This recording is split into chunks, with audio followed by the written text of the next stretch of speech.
Yeah, so the whole, the breakthrough conversation, Don, is a great point. It is tough to give ourselves the freedom to really dream and get beyond sort of what we really secretly believe is doable. Not that we don't want it, right? Not that it's not important, but to really, it's unsafe out there, right?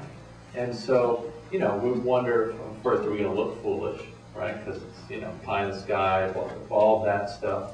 And then once I say it, does that mean I'm on the hook? Right?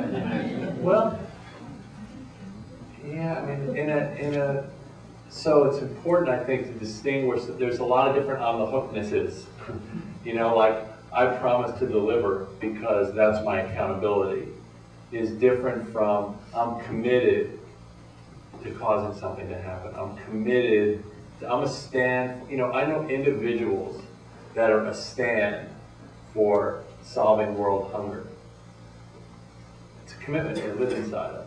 Doesn't mean that they're promising that it's going to be done next month or even in their lifetime. So the time horizon may be very long, right? But it's the game they're playing. And I think that's some of the opportunity of how we think about breakthrough and the license we give ourselves to kind of get outside what we know. Like my breakthrough was to make a breakthrough goal, to walk away with the tools to make a breakthrough goal this year with no excuses. That would be, what I couldn't even dream of happening. It'd be so good. It was great to hear that Jessica's goal was how to figure out how to get us to 142 million this year and how to support us to do that. It's really, it made me really feel this big alignment between the field and the home office, more so than I've ever felt in the past, which feels really good. And I loved hearing.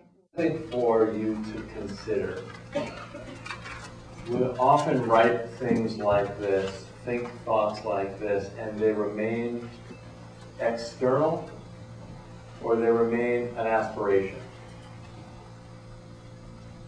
And maybe the only way they happen is because we grant them to ourselves.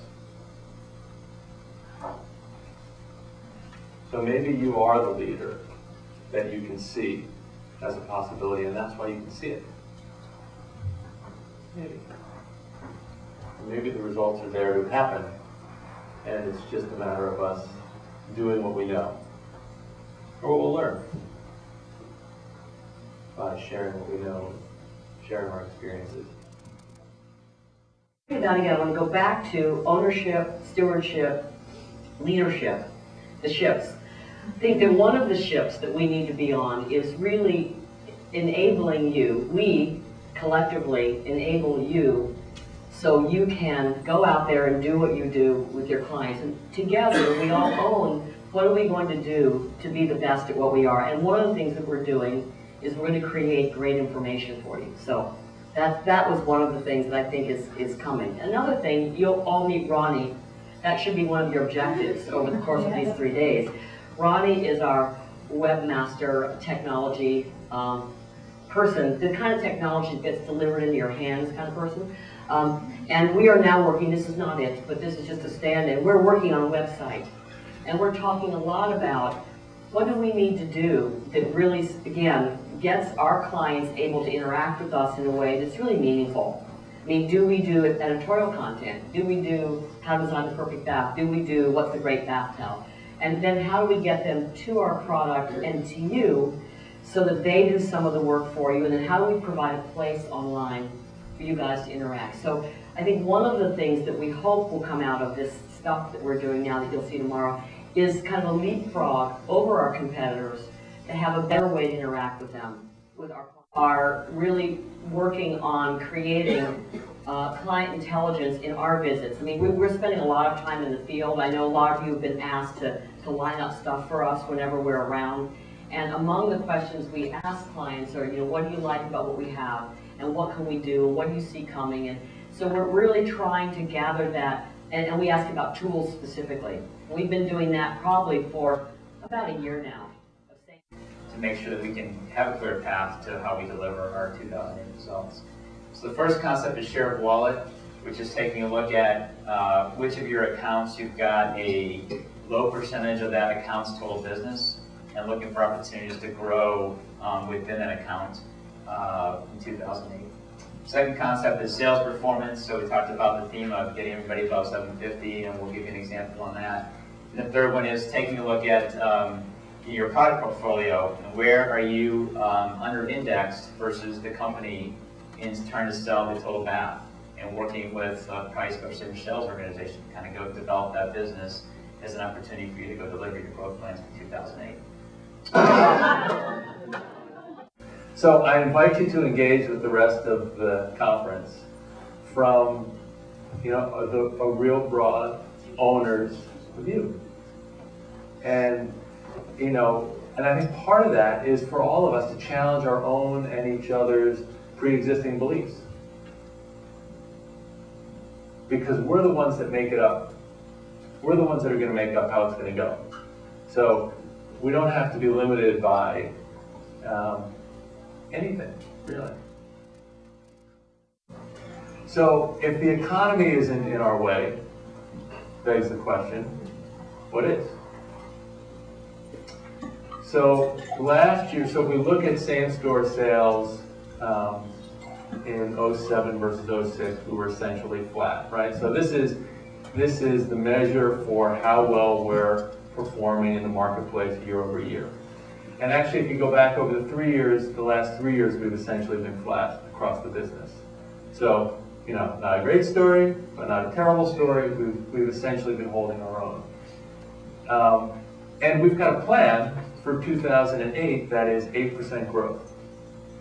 So, one of the questions I think we owe it to ourselves to ask is, so what kind of goal is that? Is 8% growth on top of flat revenue for, let's say, the last 3 years, is that a breakthrough? So remember, right, a breakthrough is a possibility that you can see, so I can close my eyes and envision it, but right now I have no way to get from here to there. That's a breakthrough. So we've got lots of history that says 8% is totally doable. Is it a breakthrough? Who thinks it's a breakthrough? It's okay. Yeah, I would say based on our history, it's a very achievable objective. It seems that way. So what will it take? That's the question, right? That's why we're here. We're here to figure out what it's going to take and decide that we're going to go do to have it perform that way. So luck?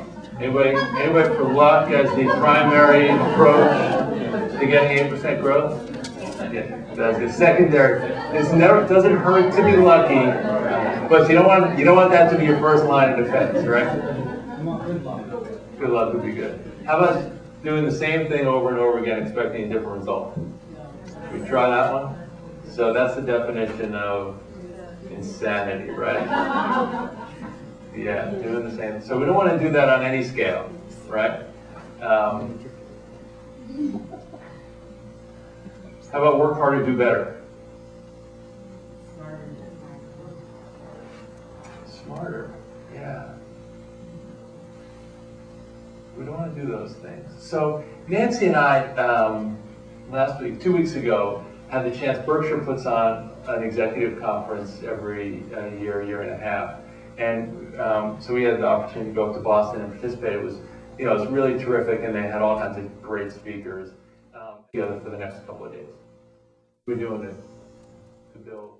This is the one for each of us, and I mean each of us, to hold and consider now, the next 3 days, and I think as Eric pointed to a little bit earlier, as we move through life and lead our business. Who are you, as I ask myself, who am I going to be to ensure that our waterworks is the successful company we each know that it can be?